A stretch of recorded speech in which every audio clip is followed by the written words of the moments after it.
l'oiseau le plus répandu sur Terre et son nom scientifique, passer, est à l'origine de l'immense ordre des passereaux, j'ai nommé le moineau. Les plus anciens ossements de moineaux ont été trouvés au Moyen-Orient. C'est à partir de là qu'il aurait démarré son expansion sur l'ensemble des continents, à l'exception de l'Antarctique. Le petit moineau qu'on entend ici et qu'on voit souvent près de nos maisons, c'est le moineau domestique, Passer domesticus. Il faut dire qu'il s'est vraiment accoutumé à nos lieux de vie, en ville comme à la campagne.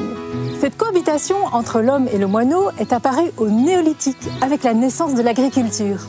Le moineau s'est mis à fréquenter les villages, les fermes, où il a trouvé de nouvelles sources de nourriture, les graines, les céréales, etc.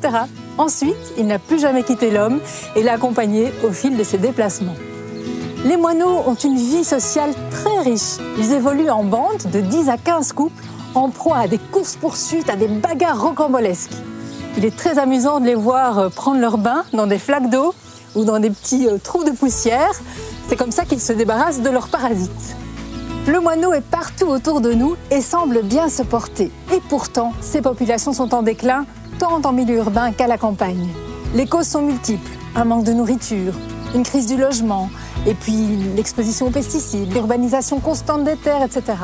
Heureusement, on peut aider ce petit compagnon millénaire. Au jardin tout d'abord, en lui laissant des zones un peu plus sauvages, avec des herbes et des fleurs indigènes, planter une haie champêtre, mettre des buissons bien touffus. Et puis, dans nos maisons, laissons-lui peut-être quelques petits trous par-ci par-là, des petites anfractuosités, puisque le moineau aime nicher dans les cavités. Les nichoirs existent aussi qui sont adaptés.